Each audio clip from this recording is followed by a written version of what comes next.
murid, guru penggerak, guru hebat, guru penggerak berperan pemimpin pembelajaran, jadi coach bagi guru lain, mendorong kolaborasi, mewujudkan kepemimpinan murid, menggerakkan komunitas praktisi, guru penggerak, guru hebat, guru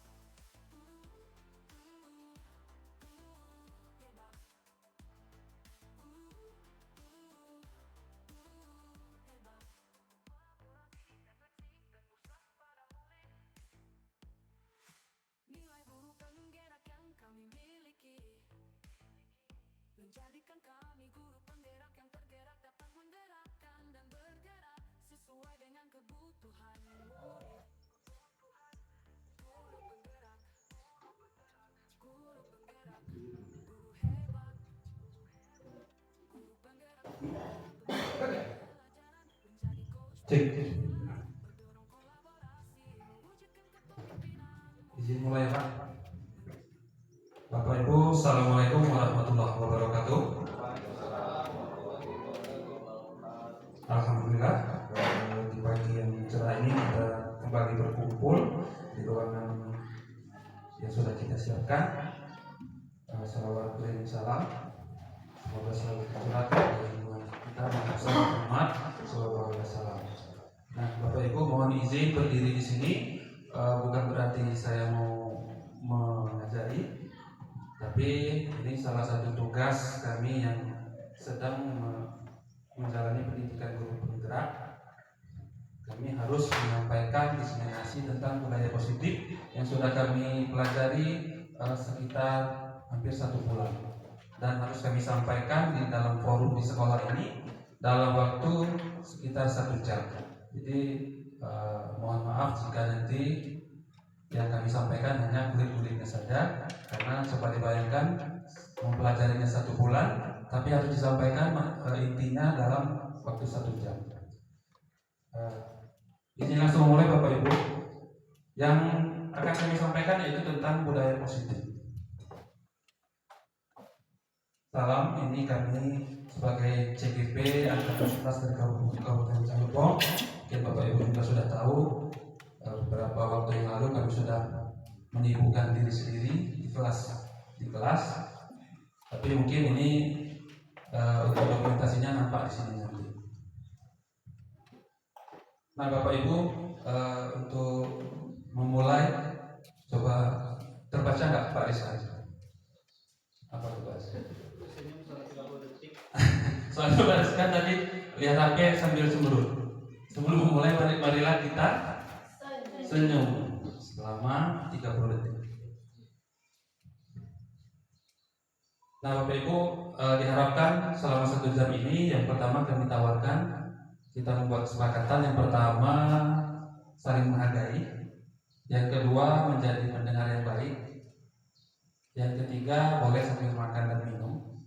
Ada tambahan kira-kira? Cukup ya? Kita lanjut.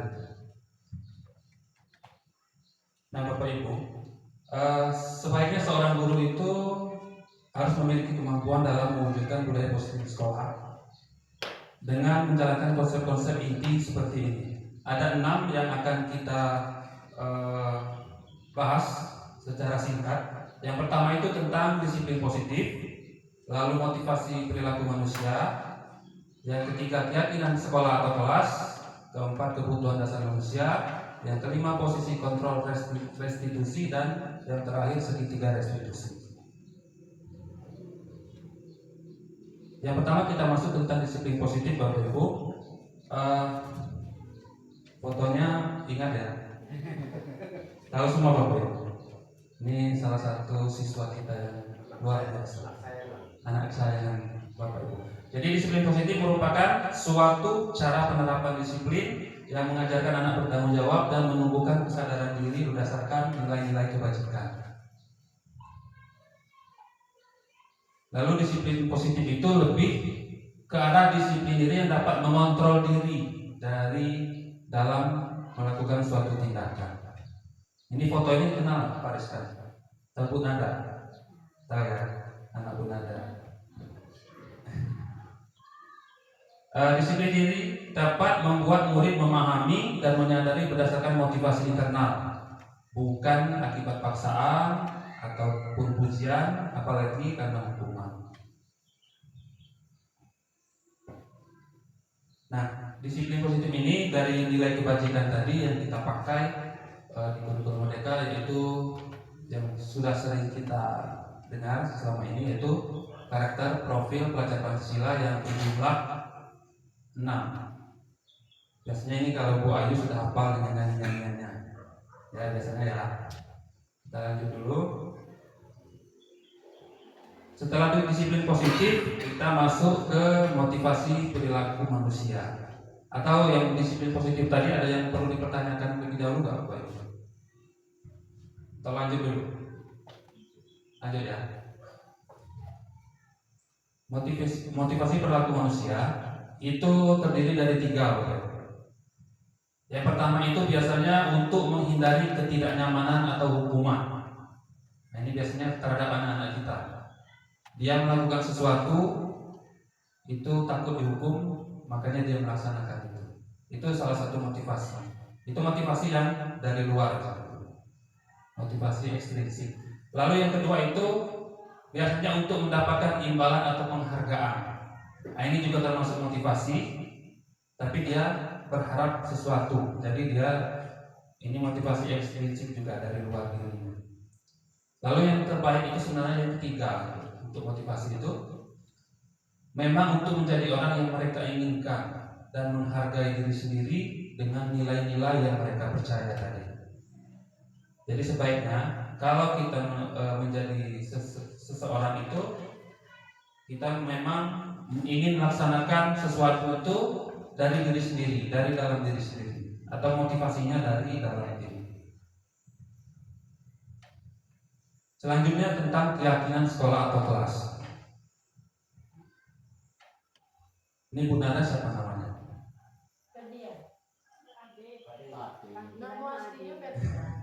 Ya, semuanya betul. Aslinya Ferdian, dipanggil Ade. Tidak ada yang salah. Jadi dalam keyakinan kelas, guru berperan dalam mewujudkan terbentuknya keyakinan sekolah atau kelas dengan adanya kesepakatan antara guru dan murid. Yang sering kita dengar itu biasanya peraturan kelas, ya Bapak Ibu, bukan keyakinan atau kesepakatan. Kira-kira apa beda dari peraturan dengan kesepakatan? Sebaiknya saya kasih mic. Ada yang mau jawab Bapak Ibu? Apa kira-kira perbedaan mendasar dari peraturan dan keyakinan atau kesepakatan?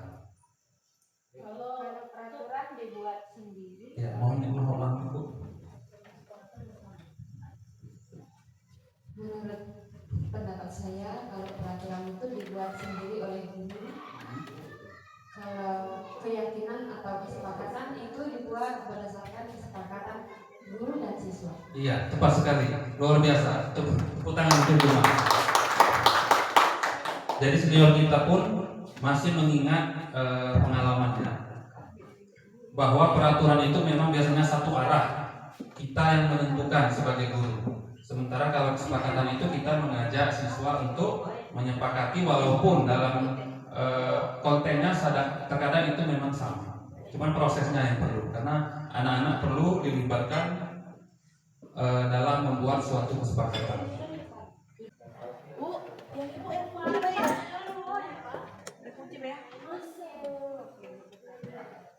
Ini juara 2 Pak.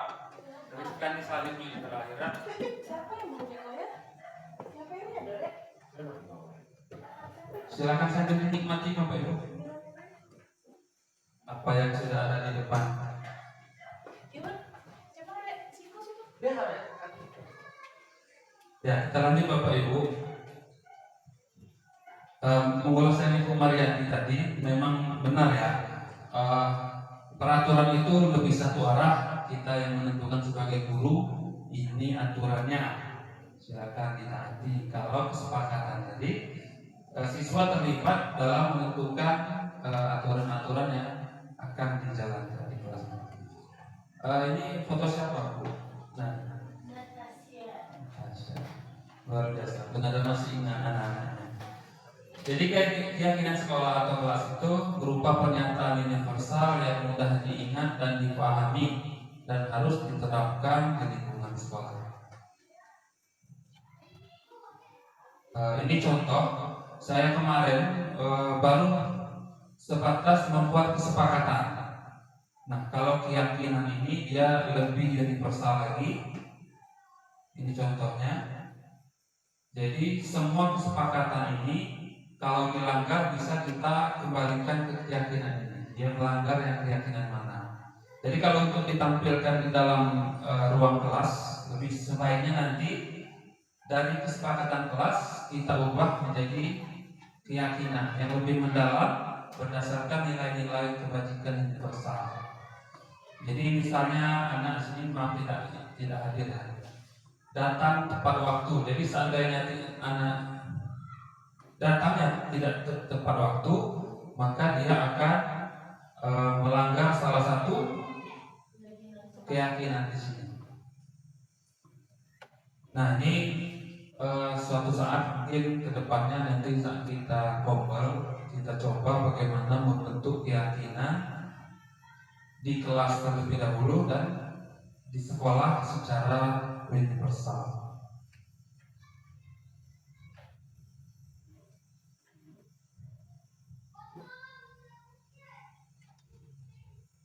SPT. Sudah perlu kira? Sudah perlu Bapak Ibu? Apa masih semangat? Masih semangat ya? Kita skip saja untuk SPT-nya. Sebenarnya ada permainan tapi nanti menghabiskan waktu sekitar 2 jam. Jadi lebih baik kita skip dulu. Jadi Pak Yuda nanti sebagai undangan saja kalau seperti itu. Selanjutnya kebutuhan dasar manusia. Kalau yang kita pelajari kemarin apa yang dari Pasifik yang ada 3 kemarin? Kebutuhan apa?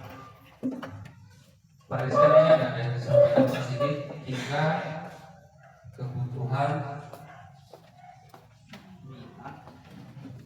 Ibu Ayu. Ya.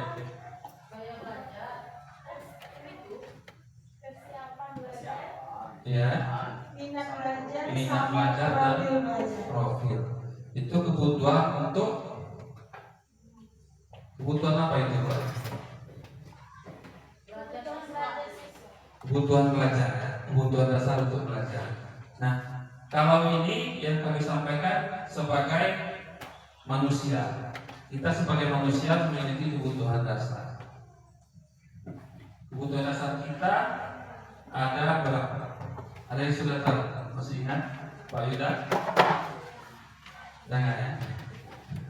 Pak Hoy kemarin sudah ada disampaikan saat pelatihan kebutuhan dasar kan? Lupa apa? Lupa. Kita lanjut.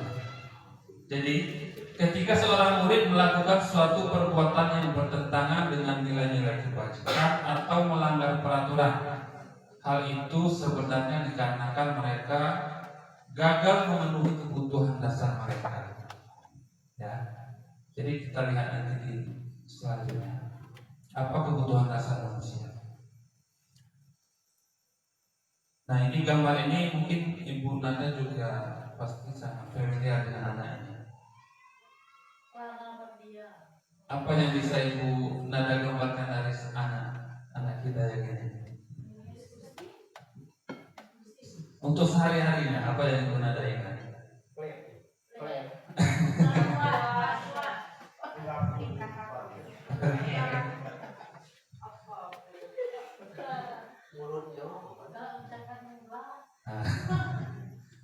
Jadi sebenarnya anak-anak kita ini kalau kita telusuri dia itu sedang memenuhi kebutuhan dasarnya, bisa dari kesenangannya, kebebasannya, penguasaan terhadap sesuatu, ingin mendapatkan kasih sayang dan rasa diterima di dalam kelompoknya, atau bahkan untuk bertahan hidup.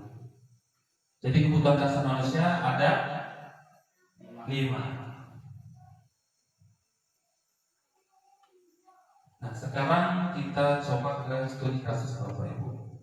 Minta tolong dibacakan ini dengan cepat. Pak Rizkan, Pak. Tolong bacakan.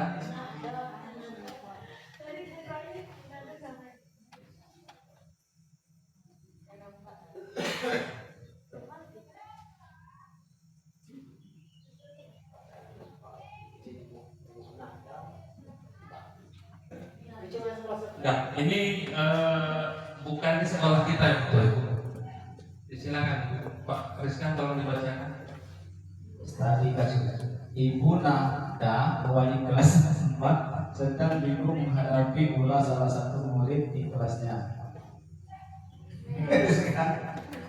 Beberapa anak telah mengeluhkan Rizkan yang seringkali meminta bekal makan siang mereka dengan paksa.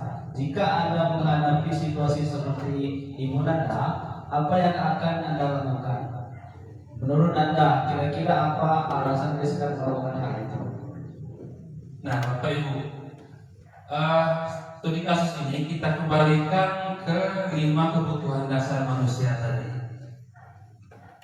Sekarang minta tolong Ibu Nada. Kalau yang ini kan Ibu Nada, ini kami ambil dari sekolah lain, bukan di sini. Dari 5 kebutuhan dasar tadi, kira-kira apa alasan Nak Rizkan ini selalu meminta bekal makanan secara paksa kepada? Tadi ada 5 ya, Anda coba bisa diingat. Apa untuk bertahan hidupkah? Untuk kasih sayang, penguasaan, kebebasan, atau kesenangan? Jawaban Bu Nada untuk bertahan hidup. Iya. Itu Ibu Ika sudah tahu ya, Bu ya. Pak Rizkan itu tidak dikasih makan. Nah, Ibu Umar menjawab alasannya untuk kesenangan. Kalau Ibu Ayu, alasan Rizkan tadi selalu meminta bekal temannya secara paksa. Untuk bertahan hidup. Kalau Pak Ohir yang mana Pak? Saya cenderung kepada penguasaan, hampir memaksa. Iya. Pak Ohir menjawab untuk penguasaan. Yang belum jawab Pak Rizkan, ini bukan Anda ya Pak ya? Mohon maaf, mirip saja. Kesenangan. Pak Rizkan kesenangan. Pak Beri?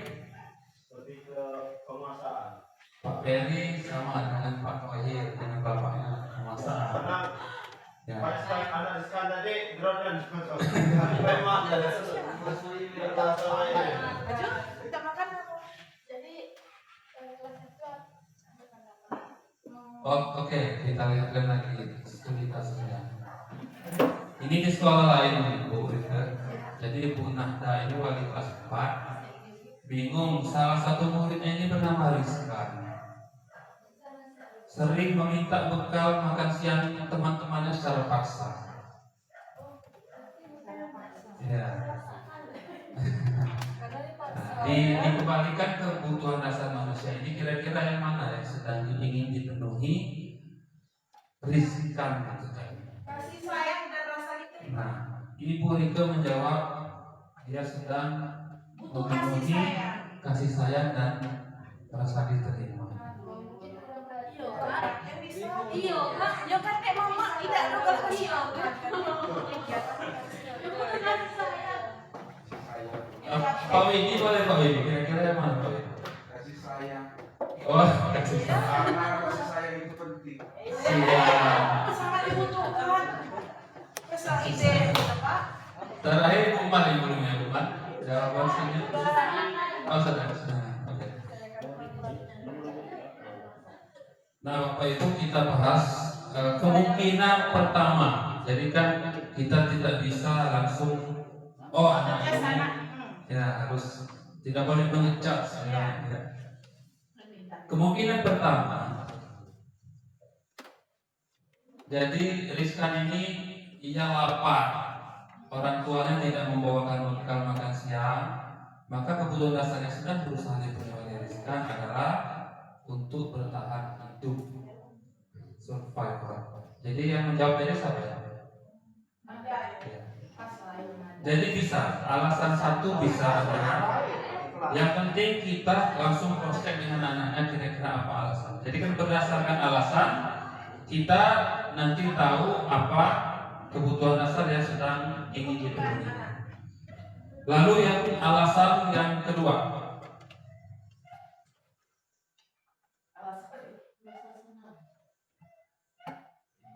Ibu Ani nampak nggak Pak?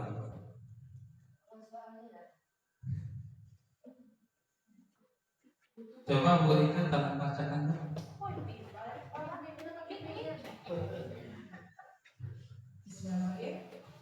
Alasan Rizkan karena dia merasa senang temannya karena dia merasa senang temannya jadi memperhatikan dia.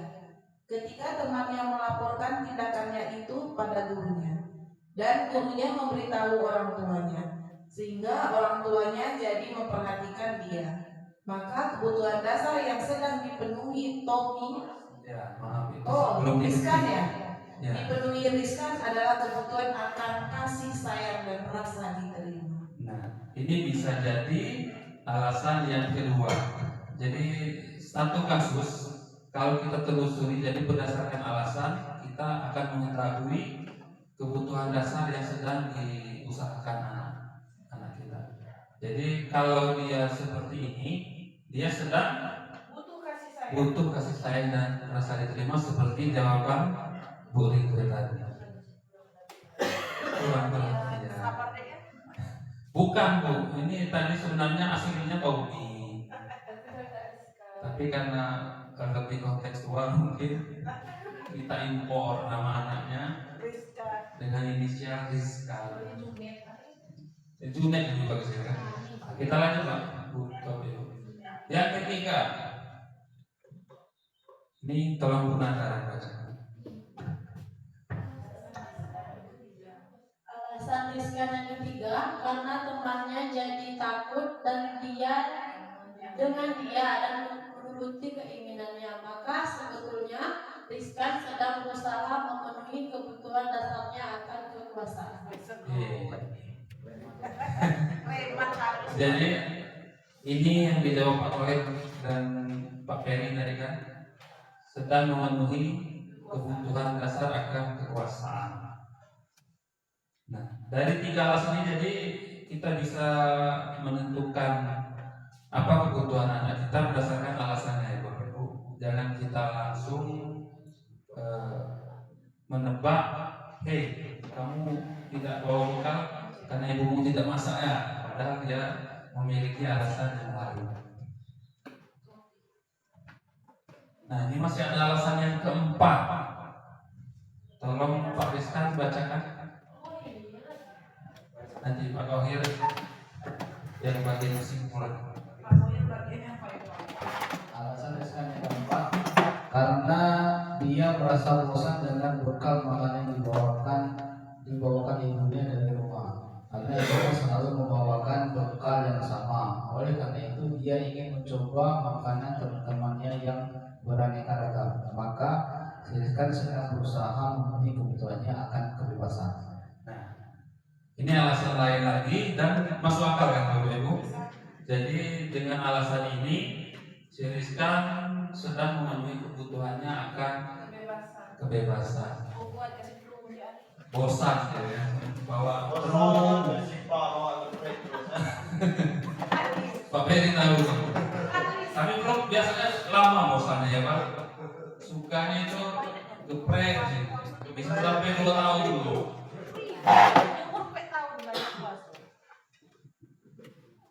Nah, lanjut Bapak Ibu.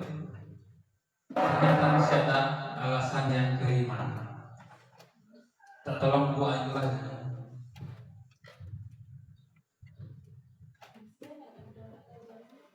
Alasan Rizkan kelima karena ia melakukannya karena iseng saja dan ia menikmati ekspresi wajah teman-temannya yang kesal karena diambil makanannya dan menurut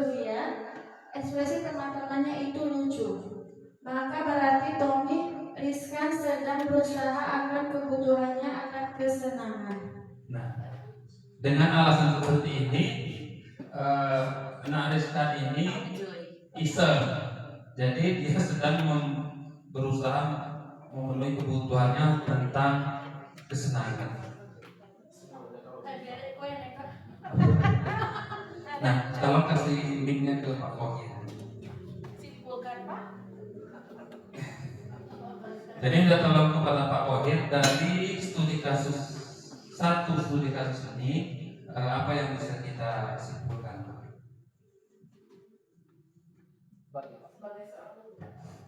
Tes. Terima kasih. Jadi dari studi kasus ini bisa kita simpulkan, khususnya bagi kita seorang guru, bila melihat ada atau menemukan anak-anak kita yang bertingkah aneh ataupun membuat pelanggaran di kelas kita jangan cepat-cepat mengambil suatu kesimpulan bahwa anak ini penyebabnya ini. Nah, perlu kita telusuri lebih lanjut apa yang menyebabkan ia berperilaku yang seperti ini. Bisa jadi tebakan kita tepat, tapi bisa jadi juga meleset dari apa yang kita vonis terhadap anak tersebut. Perlu kita kaji ulang, perlu kita tanya, perlu kita telusuri, mulai dari kondisi orang tuanya seperti yang kita pelajari kemarin. Banyak faktor yang menyebabkan ia berperilaku ataupun membuat suatu pelanggaran ataupun tingkah laku yang aneh-aneh terhadap teman-teman sekelilingnya ataupun terhadap pembelajaran di kelasnya. Itu menurut kami kesimpulannya. Terima kasih. Assalamualaikum warahmatullahi wabarakatuh. Waalaikumsalam. Super sekali Pak Kohir sudah bisa menyimpulkan alasan tadi. Jadi benar ya Bapak Ibu, dalam menghadapi kasus murid kita melanggar kesepakatan atau aturan, kita berusaha untuk tidak langsung memberikan suatu kesimpulan. Kita harus menelusuri sejelas-jelasnya untuk memberikan tindakan yang tepat sesuai penyebabnya.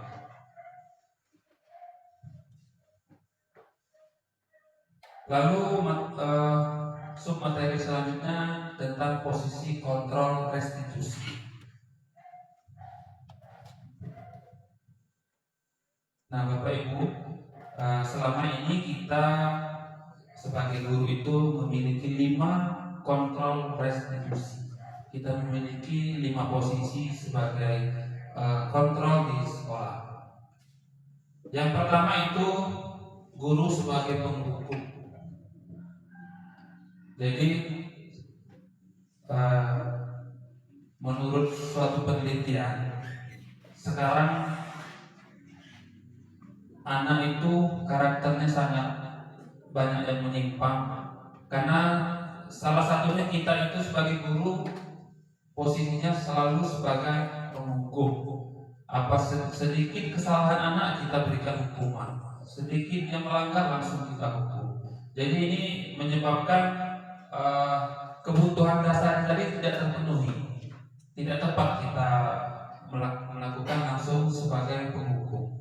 Lalu di tingkat kedua, kita sebagai guru ada yang sebagai pembuat rasa bersalah. Jadi seolah-olah kita membuat pernyataan itu untuk mengarahkan anak itu tuh membuat dirinya merasa bersalah. Sebagai contoh misalnya, anak menumpahkan air misalnya di sepatu Bu Rike, langsung Bu Rike bereaksi ya. Nah Clara, bagaimana ini sepatu ibu ini mahal, sudah dicuci, tidak langsung marah membentang-bentang kan? Tapi dengan kita berkata seperti itu, dia membuat ya rasa bersalah dan itu bukan suatu solusi.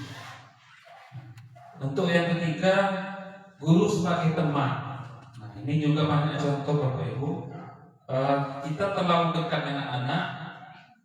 Kalau kita sebagai teman ini, jadi anak itu selalu bergantung dengan kita. Memang dia senang dalam belajar, Bu Ayu nggak masuk dia sedih. Tapi dia tidak bisa apa-apa di kelas itu tanpa Bu Ayu, karena dia menganggap Bu Ayu itu temannya. Nah, celakanya kalau sebagai teman ini anak itu selalu ketergantungan, dia sulit mandiri. Nah, untuk yang keempat sebagai pemantau. Nah, kalau yang sebagai pemantau ini dia semakin ke bawah ini semakin bagus. Pemantau ini lebih ke misalnya mengingatkan tentang kesepakatan.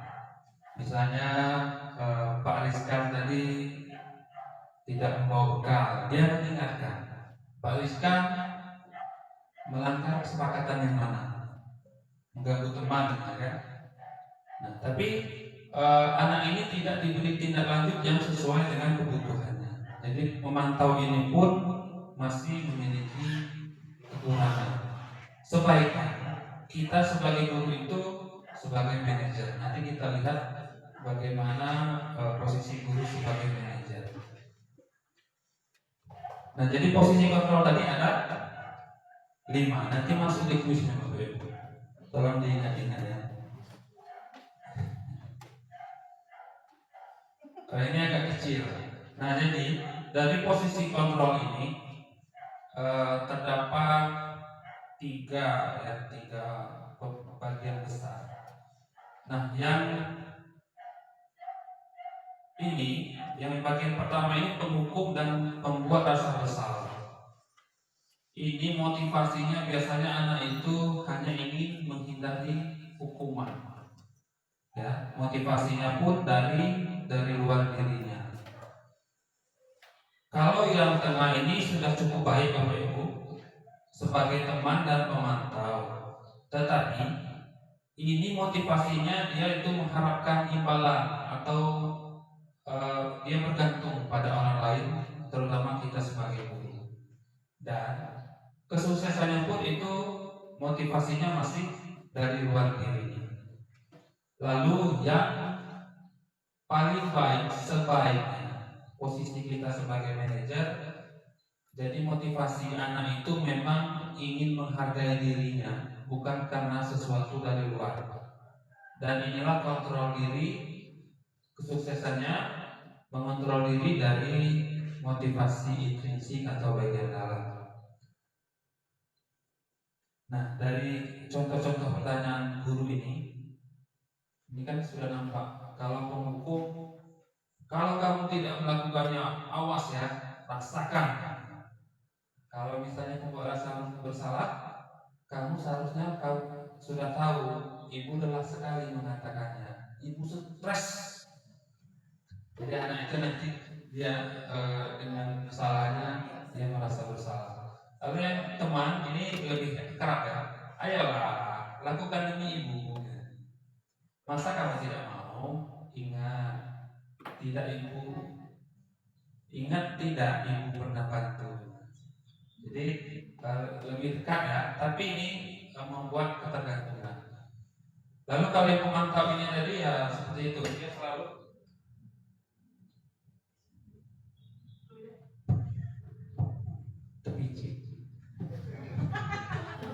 dia selalu mengembalikan segala sesuatu itu ke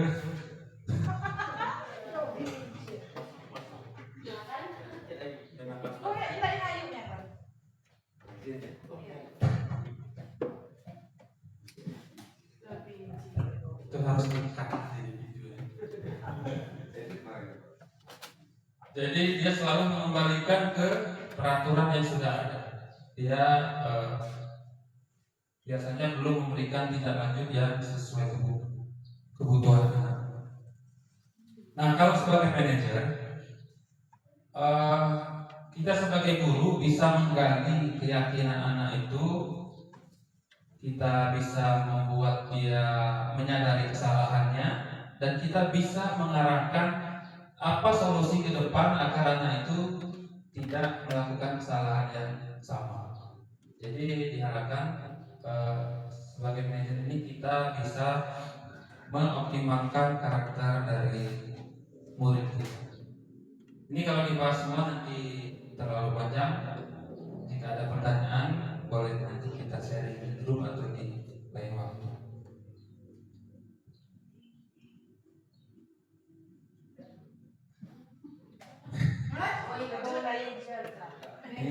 Ini calon manajer. Maksudnya manajer, guru sebagai manajer. Bukan guru sebagai penghukum. Jadi di antara kelima posisi kontrol, sebaiknya seorang guru menggunakan posisi kontrol sebagai manajer. Nanti masuk di kuis. Sudah dibocorkan satu soalnya.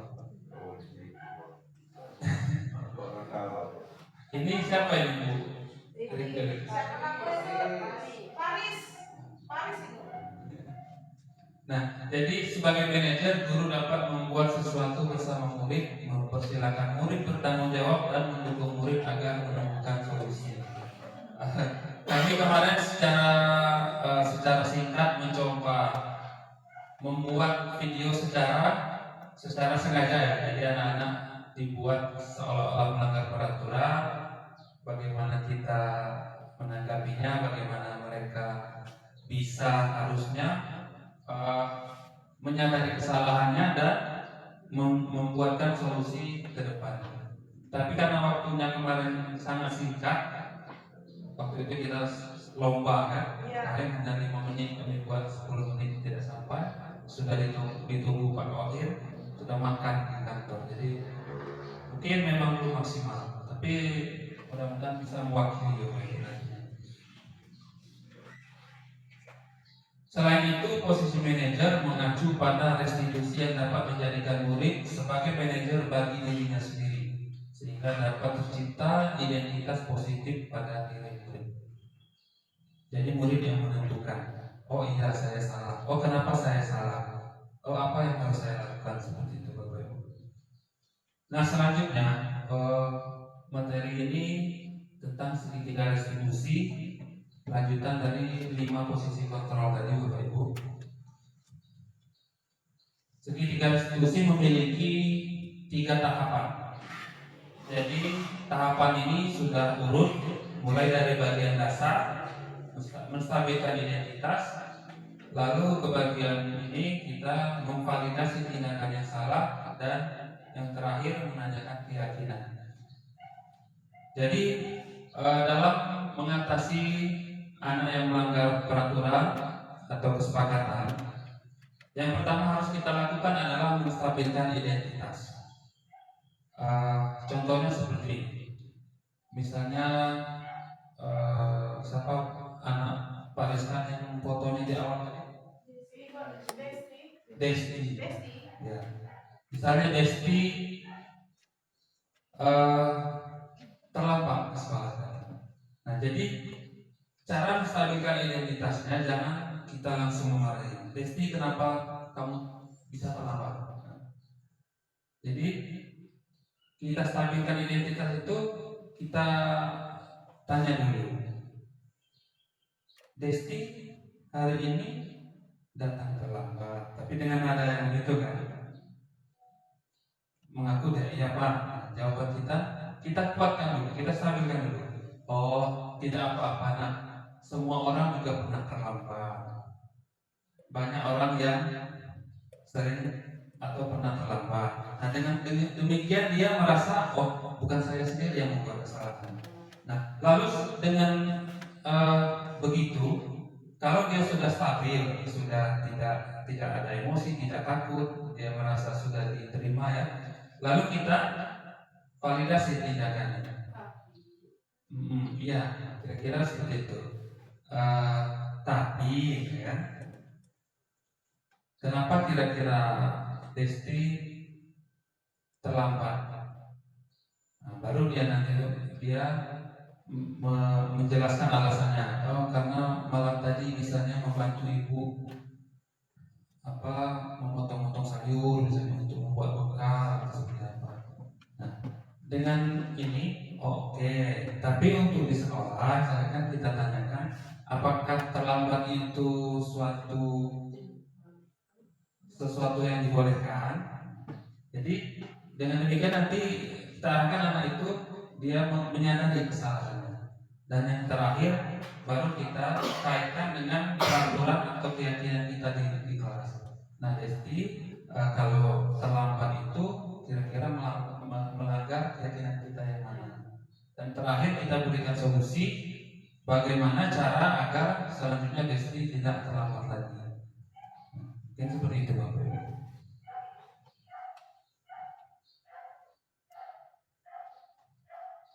Nah, ini sudah menjelaskan sedikit tadi. Menstabilkan identitas, validasi tindakan yang salah. Ini anak ibu nada yang dalam bahasa itunya mencepet, ya. Mencepet. Padahal dia sedang memenuhi kebutuhan dasar yang mana kira-kira? Butuh perhatian. Kasih sayang, ya, kira-kira.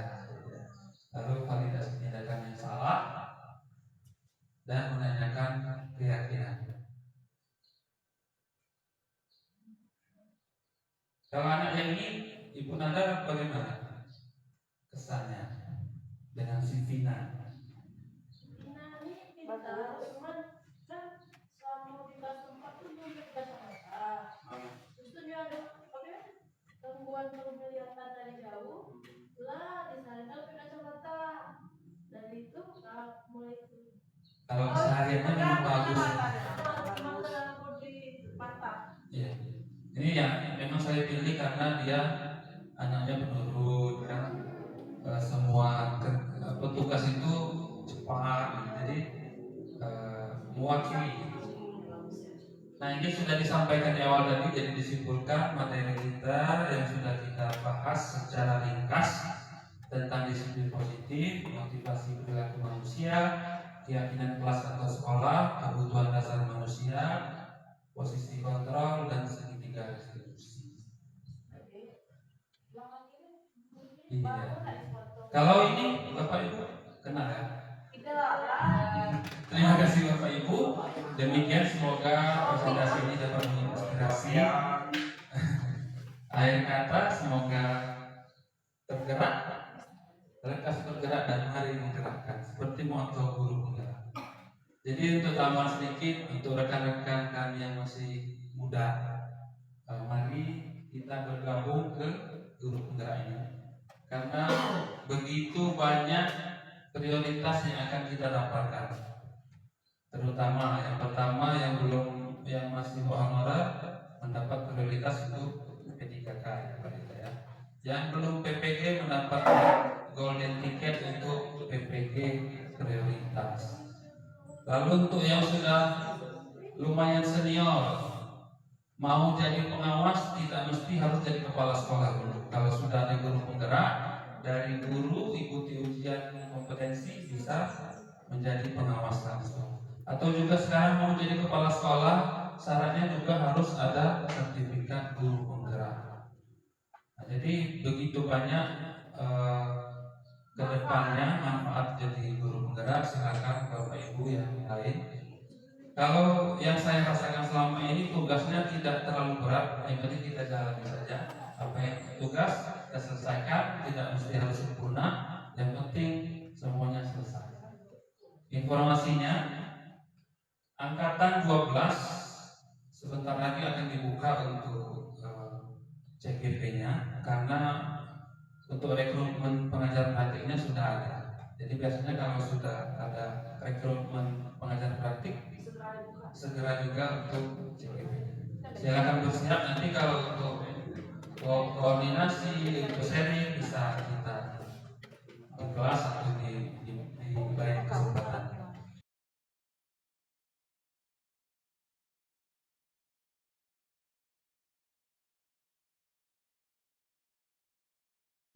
Selanjutnya Bapak Ibu mohon izin menyampaikan ya Pak Ida, mungkin sekitar 10 menit lagi Pak.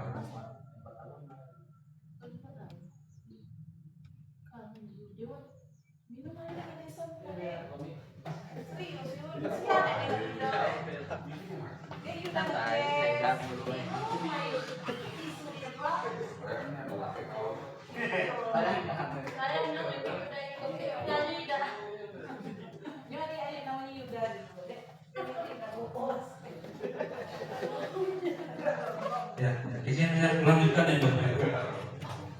Kalau yang udah itu tidak ya Romo. Di modul 1.1 tentang pemikiran kinerja Dewantara, kami diarahkan untuk membuat aksi nyata. Yang sudah saya lakukan waktu itu membuat asesmen diagnostik awal seperti yang kata Pak Sigi kemarin, sudah saya coba sedikit, lalu membentuk struktur kelas menggunakan model seperti pemilu. Jadi anak dilibatkan langsung pemilihan seperti itu dan membiasakan doa. Memang anak sudah tahu, tapi kalau kita arahkan, mereka meninggalkan doa sebelum belajar ini. Nah, jadi sebenarnya saya awalnya ragu untuk menerapkan perubahan, tapi saya khawatir siswa tidak akan menerima dan tidak mau berpartisipasi dalam proses. Namun kekhawatiran saya terbukti tidak berdasar.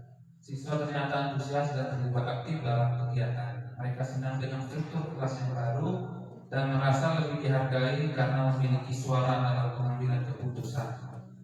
Berdoa sebelum belajar juga membantu menciptakan suasana yang lebih tenang dan fokus di kelas.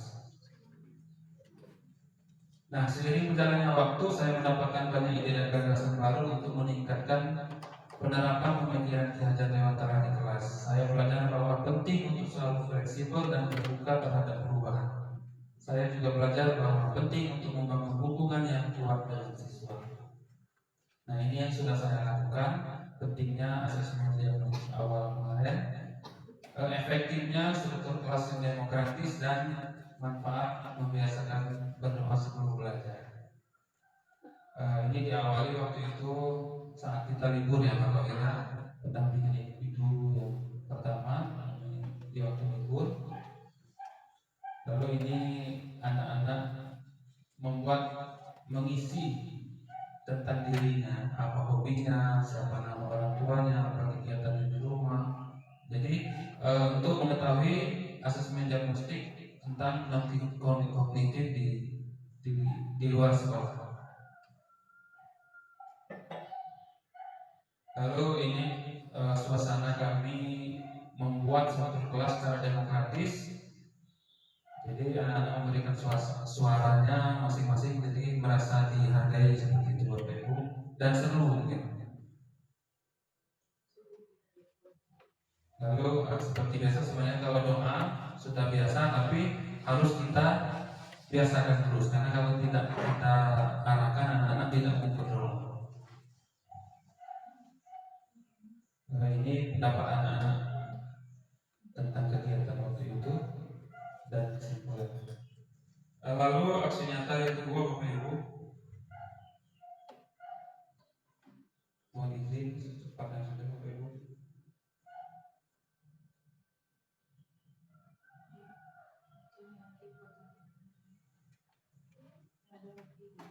Ini tentang nilai dan peran guru penggerak.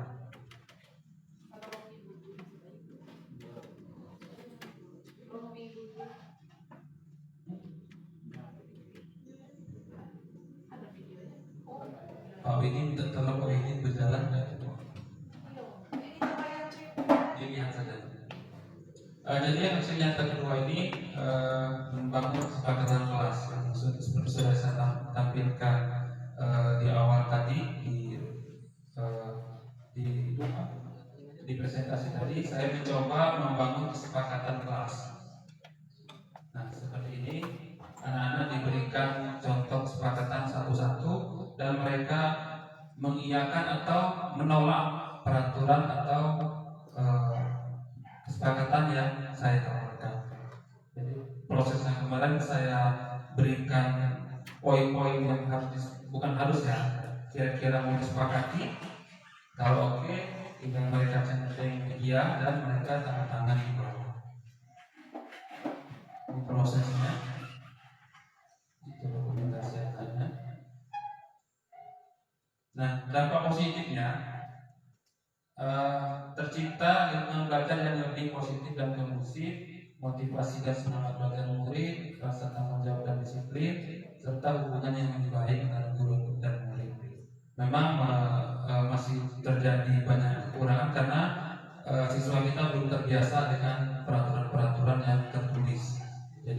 masih terlalu sering kita mengarahkan ya anak-anak kira-kira melanggar kesepakatan yang mana. Tapi dengan pembiasaan mudah-mudahan nanti akan berubah. Lalu yang terakhir Bapak Ibu, aksi nyata yang ketiga tentang visi guru penggerak. Ini salah satunya saya menerapkan kuisis kemarin di kelas. Ini persiapannya, ini prosesnya. Jadi anak-anak itu, ini kuisis mode kertas. Jadi anak-anak tidak harus membawa HP. Jadi mereka bermodalkan kertas, ada QR code-nya. Mereka bisa menjawab soal secara individu. Nah ini saya contohkan kemarin berkelompok. Jadi mereka harus kolaborasi. Terlihat dari sini, ini saat pembentukan kelompoknya dibuat seseru mungkin, mereka memilih teman sendiri. Lalu saat proses menjawab soal, disuruh duduk pun mereka tidak tenang. Jadi sambil berdiri mau jawab soal, saking mereka mungkin bersemangat. Nah ini nampak anak-anak melihat soal itu tidak sambil duduk, tapi sambil berdiri. Jadi mungkin kalau kita terapkan sekali-sekali di kelas kita, anak-anak mungkin tertarik. Nah mungkin untuk aksi nyata demikian Bapak Ibu. Terakhir kita tutup dengan kuis seperti pesan Pak Sigit kemarin kepada Pak Kohir, tolong disiapkan grand prize. Pemateri ya. Mobil depan. Ya, Bapak Ibu silakan buka seperti kemarin di Google Chrome-nya kahoot.it. Kahoot.it.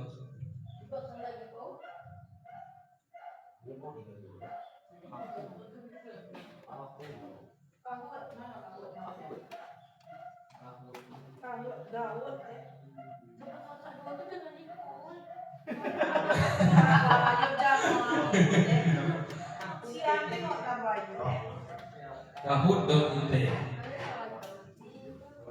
Ya, kita tunggu pemainnya. Siapa yang duluan masuk?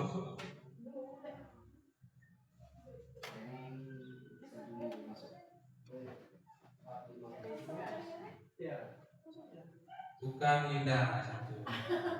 Karena dia nanti akan memilih yang salah. Jadi Bapak Ibu tenang saja.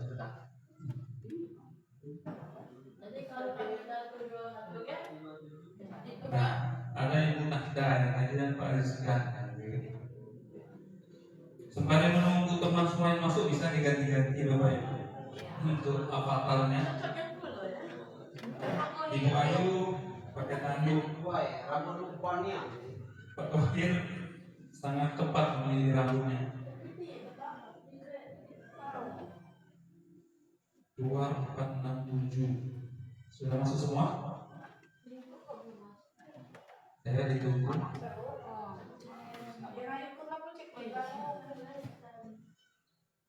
Soalnya tidak banyak Bapak Ibu, hanya 7. Dan waktunya 10 detik setiap soal. Masih ada yang mau masuk? Sudah semua?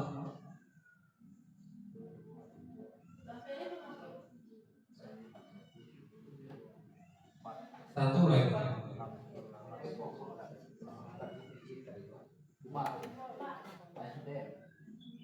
Nah, penetapan siapa ini penetapan?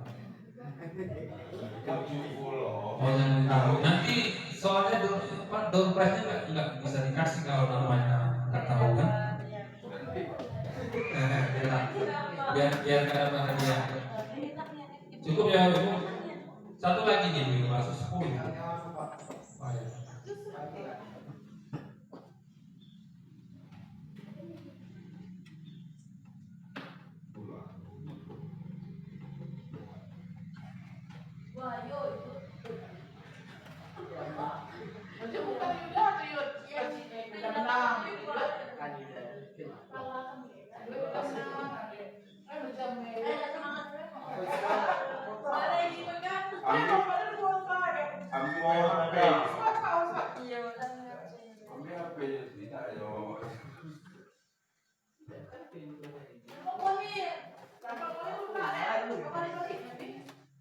Bagaimana Silakan Bu ikut. Dibantu Ariska ya.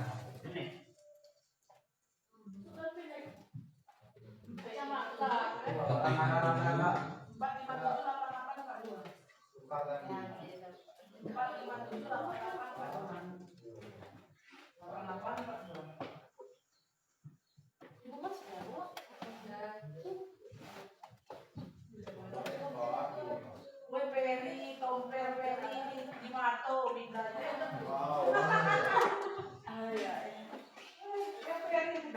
Iya, apa yang sudah masuk? Kita mulai ya Bapak Ibu. Waktunya 10 detik. Kalau kemarin kan soalnya di sini ada kendala kemarin aneh tidak nampak, Ibu Rike tidak nampak ya. Jadi sekarang soalnya saya tampilkan juga di HP. Tidak ada rasa, tidak nampak.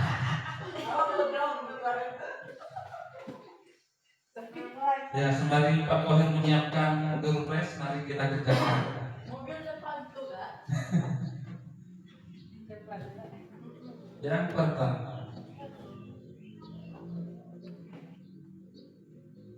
cara menerapkan disiplin dengan mengajarkan anak bertanggung jawab disebut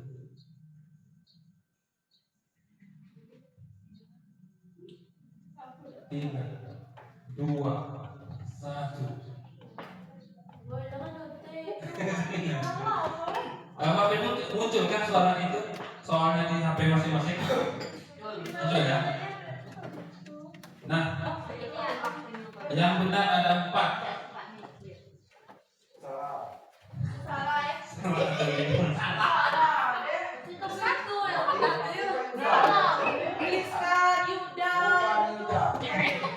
Nah, walaupun benar tapi skornya beda Bapak Ibu karena kecepatan Bapak Ibu. Selain cepat harus tepat.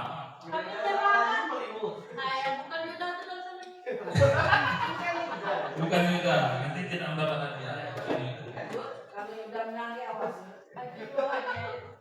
Selanjutnya, profil pelajar Pancasila berjumlah 5. Benar atau salah? Itu ada gambarnya.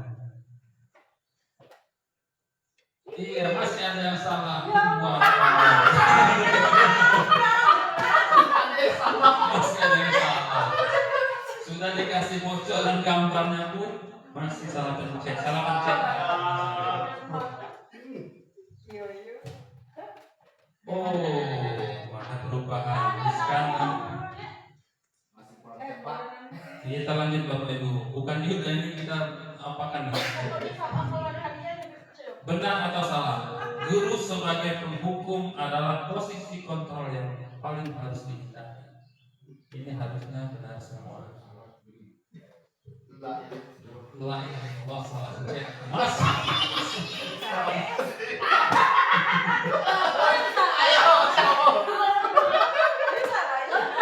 Yang ini Salah klik. Bukan salah jawab. Saya harusnya begitu. Salah kucing. jauh Tapi masih banyak yang salah ya. Salah kucingnya ada 4 orang. Luar biasa. Ini 1-2-nya masih terus konsisten. Pak Kohir naik posisikan. Dia santai-santai sambil ngandar tapi tepat jawabannya. Kita lanjut dulu. Soal 4 dari 8. Posisi kontrol terbaik bagi guru adalah sebagai manajer. Wah, ini sudah tidak ada yang salah kicik. Benar. Ingat sebagai manajer. Oh, ini Pak Diskan ada tanda api-api. Mencatatkan 4 jawaban beruntung terbanyak. Luar biasa Pak Diskan. Sudah tipis itu dengan Pak Yuda. 3.400 dan 3.600. Ya, soal selanjutnya 5 dari 8. Segitiga restitusi memiliki 4 tahap. Benar atau salah? Masih tidak benar.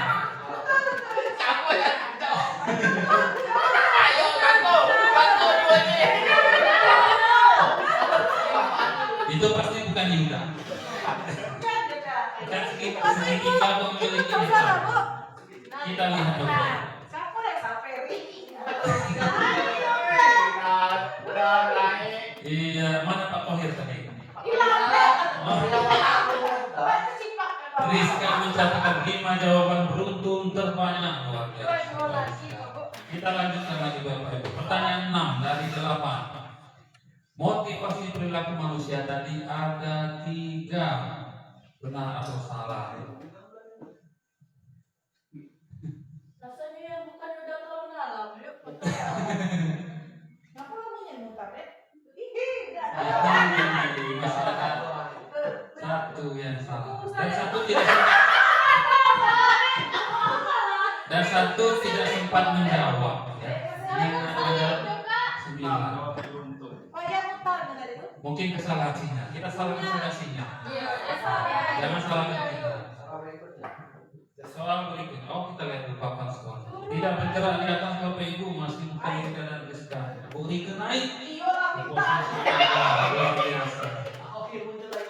Kita lihat soal yang ke-7 dari 8. Yang bukan termasuk kebutuhan dasar manusia. Kebutuhan dasar ada 5. Yang bukan adalah yang mana? Waktu habis. Luar biasa. Semuanya menjawab. Mandiri bukan kebutuhan dasar, tapi apa Bapak? Salah satu karakter di profil pada Pancasila ya. Kita lanjutkan, semuanya betul berarti tidak ada perubahan. Oh, ada perubahan. Pak Kohir digeser di Bunada.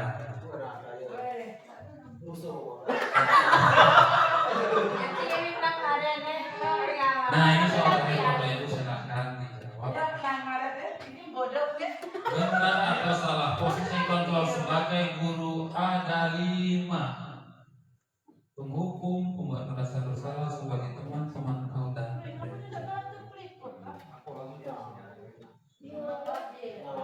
semuanya betul. Dan kita lihat siapa yang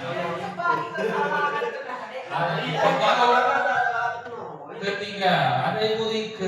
Luar biasa. Kedua ada Bapak Rizka. Di podium 1.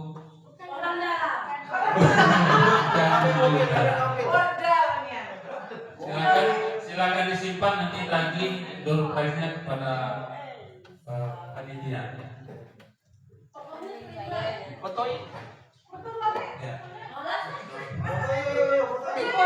Yang memotong itu biasanya yang ada di podium, yang tidak di podium tidak mau difoto. Aku screenshot. Baik Bapak Ibu, mungkin demikian penyampaian dari kami. Mohon maaf segala kekurangan. Terima kasih atas segala perhatian. Kami akhiri. Wabillahi taufiq wal hidayah. Wassalamualaikum warahmatullahi wabarakatuh.